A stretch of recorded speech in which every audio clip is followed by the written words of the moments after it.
لا الہ الا اللہ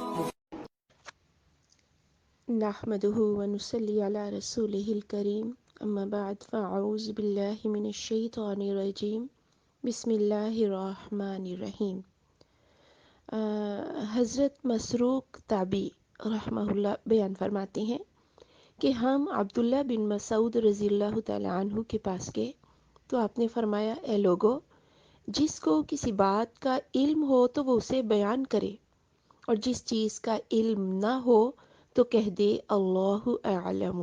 یعنی اللہ ہی بہتر جانتا ہے۔ اس لیے کہ جس چیز کے بارے میں علم نہ ہو وہاں اللہ اعلم کہنا ہی علم ہے۔ اللہ تعالیٰ اپنے پیغمبر صلی اللہ علیہ وآلہ وسلم کو فرمایا، کہہ دے میں تم سے اس پر کوئی اجرت نہیں مانگتا اور نہ ہی میں تکلف کرنے والوں میں سے ہوں۔ یعنی یہ صحیح بخاری کی حدیث ہے، اور یعنی جس بارے میں کچھ علم نہ ہو وہاں صرف رائے سے یا ظن سے گفتگو کرنا یہ بھی تکلف ہے، یعنی اپنے آپ کو تکلیف میں ڈالنا ہے نا، کہ جس کے بارے میں انسان کو علم ہی نہیں وہاں سوچنا کہ اس کا جواب کیا ہو سکتا ہے۔ اس لیے علماء سے جب کوئی ایسی بات پوچھی جائے کہ جس کا انہیں علم نہ ہو تو انہیں چاہیے کہ اپنی طرف سے کوئی بات نہ کرے بلکہ اپنی لا علمی کا اعتراف کر لیں، تو یہ بھی علم ہی کی ایک بات ہے۔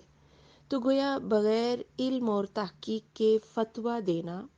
اور اپنی رائے دینا جو ہے اس سے انسان کو اجتناب کرنا چاہیے۔ چلے علماء تو ایک طرف رہ گئے، عام لوگ جو ہیں میں یہ دیکھتی ہوں کہ انہیں اس بات کا علم تو نہیں ہوتا لیکن فتویٰ دینے میں بات کرنے میں بڑھ بڑھ کر بات کرتے ہیں، اور حیرت ہوتی ہے کہ یہ وہ لوگ ہیں کہ جنہیں قرآن کی الف بے کا پتہ نہیں ہوتا۔ تو اس لیے رسول اللہ صلی اللہ علیہ وآلہ وسلم کے بارے میں کوئی ایسی بات کر جانا کہ یہ دین ہے یا آپ کی یہ شریعت ہے تو یہ بہت بڑا معاملہ ہے، اس لیے انسان کو اجتناب کرنا چاہیے، اور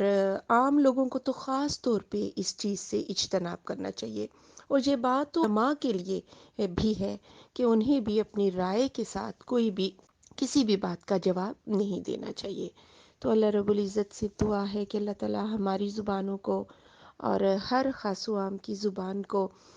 اس چیز سے پاک کر دے کہ زبان سے کوئی بھی ایسی بات نکلے جو رسول اللہ صلی اللہ علیہ وآلہ وسلم کی شریعت کے منافی ہو۔ ہم اللہ تعالیٰ سے اس کی پناہ مانگتے ہیں۔